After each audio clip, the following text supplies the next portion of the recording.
श्रीमद भागवत महापुराणे स्कंद 8वा अध्याय 17वा. भगवंताचे प्रगट होऊन अदितीला वर देणे. श्री शुक म्हणतात, राजा, आपले पतिदेव महर्षी कश्यपाच्या उपदेशाप्रमाणे अदितीने मोठ्या तत्परतेने 12 दिवसापर्यंत या व्रताचे अनुष्ठान केले.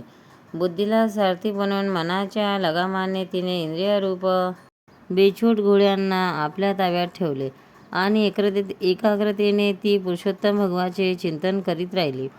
तिने एकाग्र बुद्धीने आपल्या मनाला सर्वात्मा भगवान वसुदेवामध्ये पूर्णपणे जोडून पयोव्रताचे अनुष्ठान केले. तेव्हा पुरुषोत्तम भगवान तिच्यासमोर प्रगट झाले. परीक्षिता, त्यांनी पितांबर परिधान केला होता. त्यांना 4 हात होते आणि हातात शंख, चक्र, गदा घेतली होती. भगवंतांना अनेकपणे आपल्या समोर आलेल्या पाहून अदिती विनम्रपणे उठून उभी राहिली आणि नंतर प्रेमविरह होऊन तिने जमिनीवर अंग लोटून देऊन त्यांना साष्टांग दंडवत घातला. नंतर उठून हात जोडून भगवंताची स्तुती करायचा तिने प्रयत्न केला, परंतु डोळ्यामध्ये आनंदाश्रूची गर्दी केली. त्याने बोलावेना. तिने सर्व शरीर पुलकित झाले होते. दर्शनामुळे झालेल्या अत्यंत आनंदाने तिचे अंग कापू लागले. त्यामुळे ती स्तब्ध उभी राहिली. परीक्षिता आपल्या प्रेमपूर्ण नेत्रांनी देवी अदिती, लक्ष्मीपती, विश्वपती, विश्वेश्वर भगवंतांना पिळून टाकल्याप्रमाणे पाहत होती.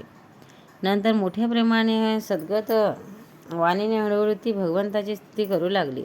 अदिती म्हणाली, आपण यज्ञाचे स्वामी आहात आणि स्वतः यज्ञ सुद्धा आपणच आहात. हे अच्युता, आपल्या चरणकमलांचा आश्रय घेऊन लोक भवसागर तरून जातात.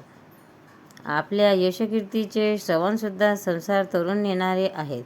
आपल्या नावाच्या केवळ श्रवणानेच कल्याण होते. हे आदिपुरुषा, जो आपल्याला शरण येतो त्याची सर्व संकटे आपण दूर करता. भगवान, आपल्या दिनांचे स्वामी आहात. आपण आमचे कल्याण करावे. आपण विश्वाची उत्पत्ती, स्थिती आणि प्रलयाचे कारण आहात. तसेच विश्वरूप सुद्धा आपणच आहात. अत्यंत असूनसुद्धा आपण अनंत शक्ती आणि गुणांचा स्वीकार करता. आपण नेहमी आपल्या स्वरूपात स्थित असता. नित्य निरंतर वाढणाऱ्या पूर्ण बोधाद्वारे आपण हृदयांधकार नष्ट करीत राहता.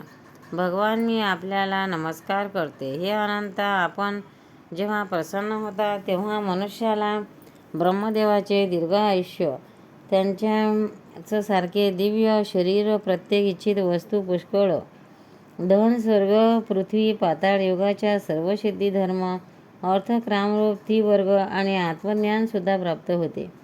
असे असता शत्रूवर विजय मिळवणे यासारख्या ज्या लहान सहान कामना आहेत त्यासंबंधी काय सांगावे. शुक म्हणतात, राजन, अदितीने जेव्हा अशा प्रकारे कमलनयन भगवंताची स्तुती केली तेव्हा सर्व प्राण्यांच्या हृदयात राहून त्यांना जाणणारे भगवान म्हणाले. श्री भगवान म्हणाले, हे देवजननी, तुम्ही चिरकालीन इच्छा मी जाणतो. शत्रूंनी तुझ्या पुत्राची संपत्ती हिसकावून घेतली आहे. त्यांना त्याच्या ठिकाणाहून हाकलवून लावले आहे. तुझी अशी इच्छा आहे. आपल्या पुत्राने युद्धामध्ये त्या उन्मत्त आणि बलवान असुरांना जिंकून विजयलक्ष्मी प्राप्त करावी आणि आपण त्यांच्यासह राहावे.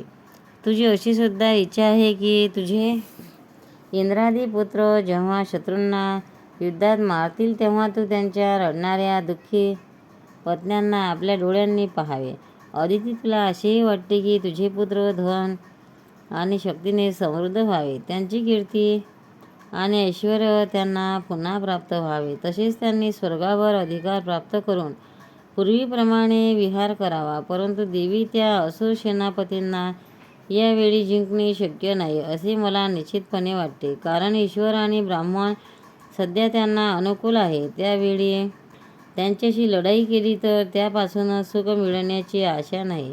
तरीसुद्धा हे देवी, तुझ्या या व्रताच्या अनुष्ठानाने मी अतिशय प्रसन्न झालो आहे. म्हणून मला यासंबंधी काही ना काही विचार करावाचाच लागेल, कारण माझी केलेली आराधना व्यर्थ जात नाही. श्रद्धेनुसार तिचे फळ आवश्यक मिळते. आपल्या पुत्राच्या रक्षणासाठीच तू विधिपूर्वक पयोव्रताची माझी पूजा आणि स्तुती केली आहेस.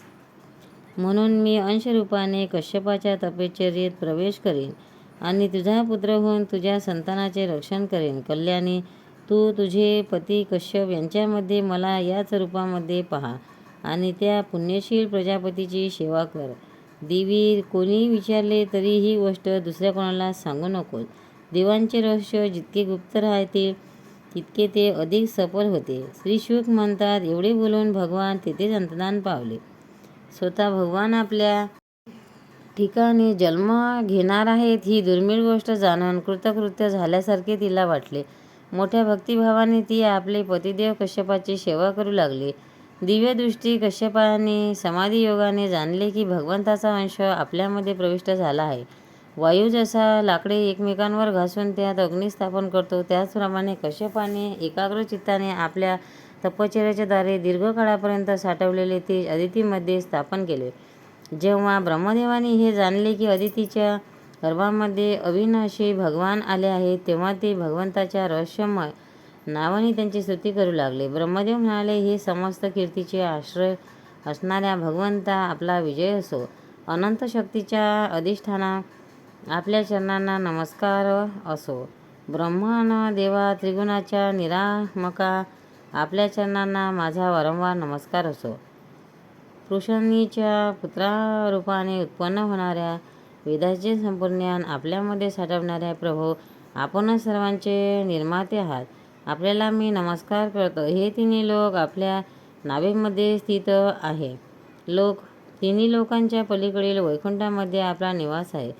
जीवाच्या अंतःकरणात आपण नेहमी विराजमान असता अशा सर्वव्यापक विष्णूंना मी नमस्कार करतो. प्रभो, आपणच संसाराचे आदी अंत मध्य आहात. म्हणूनच वेद अनंत शक्ती पुरुषांच्या रूपात आपले वर्णन करतात. जसा पाण्याचा वेगवान प्रवाह आपल्या पडलेल्या वस्तू वाहून नेतो, त्याचप्रमाणे आपण सुद्धा कालरूपाने हे विश्व स्वतःबरोबर वाहून नेता. आपण चराचर प्रजा आणि प्रजापतींना सुद्धा उत्पन्न करणारे आहात.